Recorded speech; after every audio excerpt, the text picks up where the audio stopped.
Hello दोस्तों, स्वागत है आपका एक नई वीडियो में।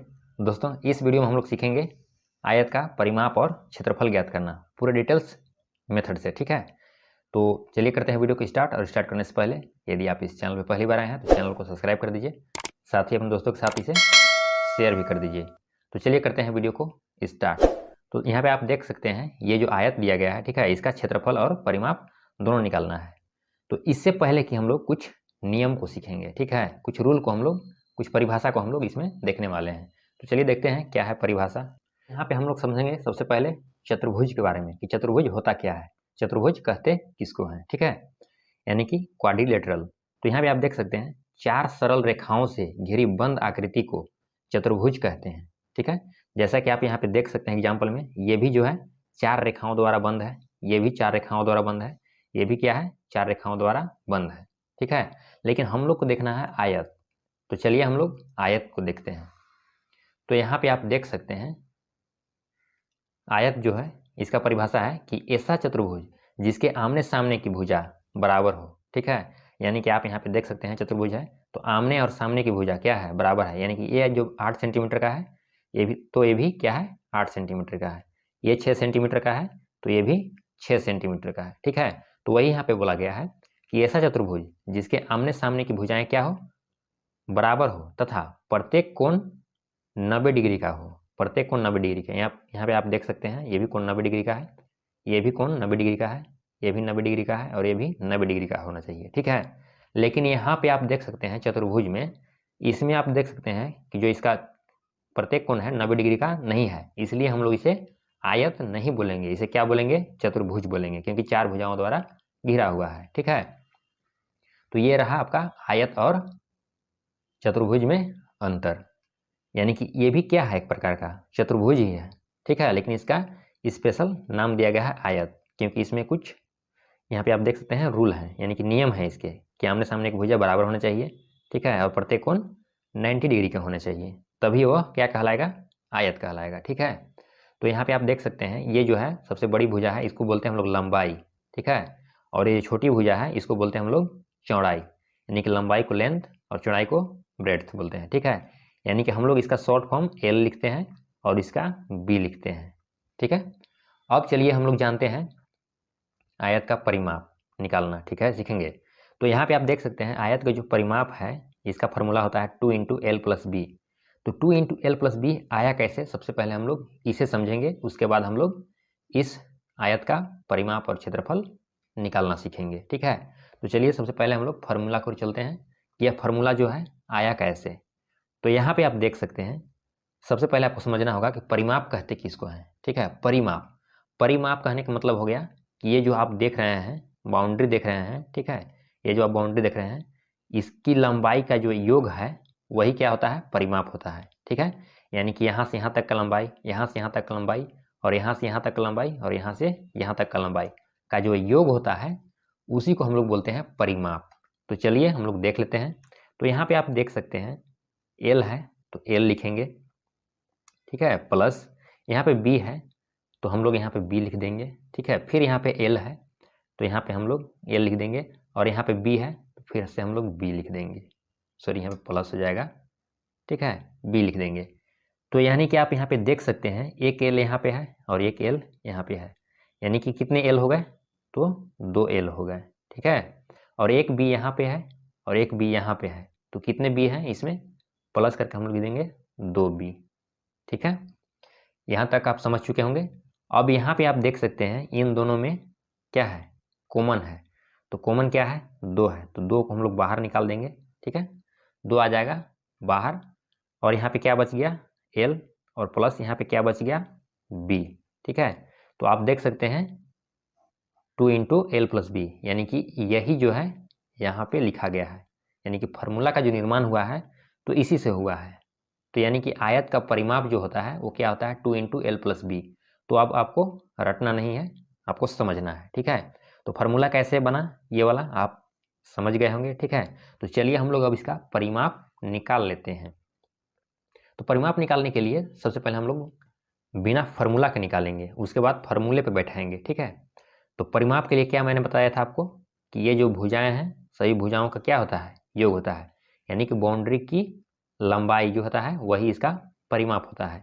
तो यहाँ 8 है तो हम लोग यहाँ 8 लिख लेंगे, ठीक है, प्लस यहाँ 6 है तो हम लोग 6 लिख लेंगे, यहाँ 2 है, सॉरी यहाँ पे 8 है तो हम लोग यहाँ पे 8 लिख लेंगे, प्लस यहाँ पे 8 है 6 है तो हम लोग यहाँ पे 6 लिख लेंगे। अब चलिए हम लोग इसे जोड़ लेते हैं। तो 8 और 6 कितना हो गया 14, 14 और 8 कितना हो गया 22, 22 और 6 कितना हो गया 28। तो यहाँ पे इसका 28 सेंटीमीटर क्या आ जाएगा परिमाप, ठीक है। ये रहा बिना फार्मूले का। अब चलिए इसे हम लोग फार्मूले पे बैठा करके देख लेते हैं। तो यहाँ पे आप देख सकते हैं ये 2 है, 2 लिख दिया हमने, ठीक है। लंबाई, तो लंबाई इसका कितना है, लंबाई इसका है, लंबाई ये भी लंबाई है, ठीक है। लंबाई इसका कितना है 8 सेंटीमीटर, तो एक 8 सेंटीमीटर को यहाँ पे लिख देना है, ठीक है। प्लस चौड़ाई इसका कितना है 6 सेंटीमीटर है, तो 6 सेंटीमीटर यहाँ पे आप लिख देंगे, ठीक है। अब यहाँ पे आप देख सकते हैं ये जो कोष्ठ के अंदर है इसे हम लोग जोड़ लेते हैं। तो 8 और 6 कितना हो जाएगा 14 हो जाएगा, ठीक है। और यहाँ पे ये कोष्ठ के लिए यहाँ पे इंटू छिपा हुआ रहता है, यानी गुना का चिन्ह छिपा हुआ रहता है, तो यहाँ पे हो जाएगा 2। तो जब 14 का गुना 2 में करेंगे तो कितना जाएगा 28 सेंटीमीटर। तो ये रहा आपका क्या आंसर। आई होप कि आयत का परिमाप निकालना आप बिना फार्मूला और फार्मूला दोनों से भी आप सीख गए होंगे, ठीक है। तो चलिए अब हम लोग इसका क्षेत्रफल निकालना सीखते हैं। तो आयत का क्षेत्रफल होता क्या है, यह कैसे आया, ठीक है। तो इस बॉक्स के माध्यम से हम लोग समझेंगे। तो चलिए समझ लेते हैं। देखिए क्षेत्रफल का मतलब होता है कि ये जो आप स्पेस देख रहे हैं, बाउंड्री के अंदर जितने भी स्पेस हैं यानी खाली स्थान है, वही होता है इसका क्या क्षेत्रफल, ठीक है। तो क्षेत्रफल देखिए कैसे निकालेंगे, इसका क्षेत्रफल कितना है। तो जैसे मान लीजिए कि यह क्या है बॉक्स है, ठीक है, बॉक्स आप इसे मान सकते हैं। तो कितने बॉक्स हैं इस तरफ से पूरा हम लोग काउंट कर लेंगे। तो यहाँ पे आप देख सकते हैं 1 2 3 4 5 6 7 8 9 10 11 12 13 14 15 16 17 18 19 20 21 22 23 24। टोटल कितने हैं बॉक्स 24 हैं, ठीक है। टोटल कितने बॉक्स हैं 24 बॉक्स हैं। तो 24 बॉक्स जो हैं, तो हम लोग इसे काउंट ऐसे करेंगे तो फिर दिक्कत हो जाएगा, आप बड़े बड़े सवाल को नहीं कर पाएंगे, ठीक है। तो हम लोग करेंगे क्या इसके लिए, तो इस तरफ जितने भी बॉक्स हैं उसे काउंट कर लेंगे और इस तरफ जितने भी बॉक्स हैं उसे काउंट करके यदि हम लोग उसके मल्टीप्लाई कर देंगे तो हमारा क्या आ जाएगा क्षेत्रफल आ जाएगा। तो चलिए देख लेते हैं करके 1 2 3 4 5 और 6, ठीक है। अब इस तरह से भी वैसे ही लिख लेना है 1 2 3 और 4। तो यहाँ पे आप देख सकते हैं इधर से कितना हुआ 6 और इधर से कितना हुआ, यानी कि ये लंबाई है और ये चौड़ाई है।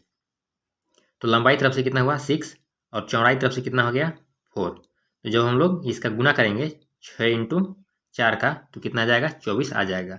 तो यानी कि हम कह सकते हैं कि इसका जो हम लोग गुना किए वह लंबाई और चौड़ाई का ही गुना किए हैं, ठीक है। तो हम कह सकते हैं कि आयत का क्षेत्रफल बराबर होता है लंबाई × चौड़ाई।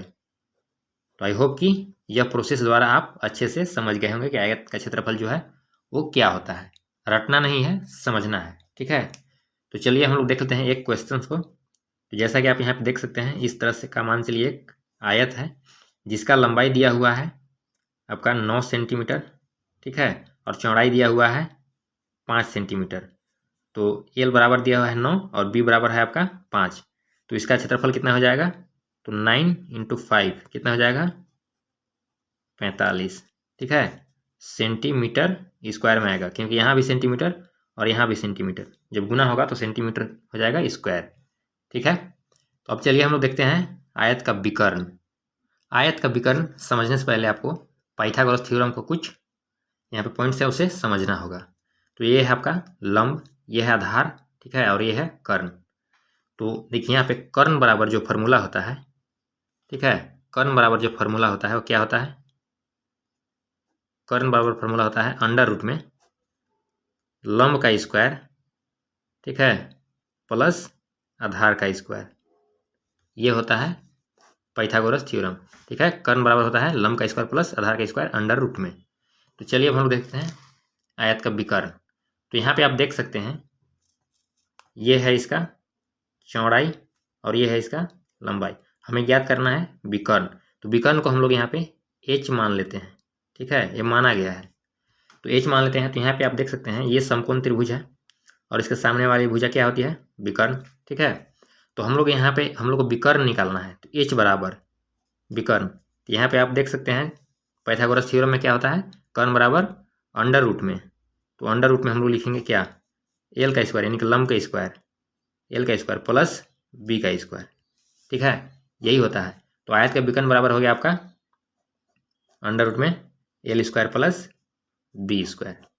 तो आई होप कि इस फार्मूले को भी आप समझ गए होंगे। तो जैसे मान लीजिए यहाँ पे दिया गया है, यदि एक आयत है, ठीक है, इसका हम लोग को विकर्ण निकालने के लिए बोल दिया जाता है। यदि इसका लंबाई दिया हुआ है 8 सेंटीमीटर, ठीक है, और इसका चौड़ाई दिया हुआ है 6 सेंटीमीटर, और इसका बोल रहा है विकर्ण ज्ञात कीजिए। तो विकर्ण निकालने के लिए फॉर्मूला क्या होता है, अंडर रूट में लंब का स्क्वायर। तो लंब कितना है 8, तो 8 का यहाँ पे स्क्वायर हो जाएगा प्लस चौड़ाई कितना है 6, तो 6 का स्क्वायर। अब यहाँ पे आप देख सकते हैं 8 का स्क्वायर करेंगे तो कितना आ जाएगा 64, और प्लस 6 का स्क्वायर करेंगे तो कितना आ जाएगा यहाँ पे 36। ये अंडर रूट में ही चल रहा है। ठीक है, तो 36 और 64 को हम लोग जोड़ेंगे तो कितना आ जाएगा, मेरा 100 आ जाएगा। ठीक है, अंडर रूट में। और इसका यदि हम लोग वर्गमूल निकालेंगे तो कितना आ जाएगा 10। तो ये क्या रहा, वर्ग का विकर्ण। तो विकर्ण बराबर क्या आ गया 10 सेंटीमीटर। आई होप कि इस क्वेश्चन को भी आप समझ गए होंगे। यदि ऊपर बताया गया सारे क्वेश्चन को आप समझ गए हैं, ठीक है, तो इस आयत का आपको परिमाप, क्षेत्रफल और विकर्ण कमेंट करना है। ठीक है, तो आई होप कि ऊपर बताया गया सारे प्रोसेस आपको समझ में आ गया होगा। यदि समझ में आ गया है तो वीडियो को लाइक कर दीजिए, साथ ही अपने दोस्तों के साथ इसे शेयर भी कर दीजिए, और इस चैनल पर पहली बार आए हैं तो चैनल को सब्सक्राइब भी कर लीजिए। तो मिलते हैं नेक्स्ट वीडियो में, तब तक के लिए जय हिंद।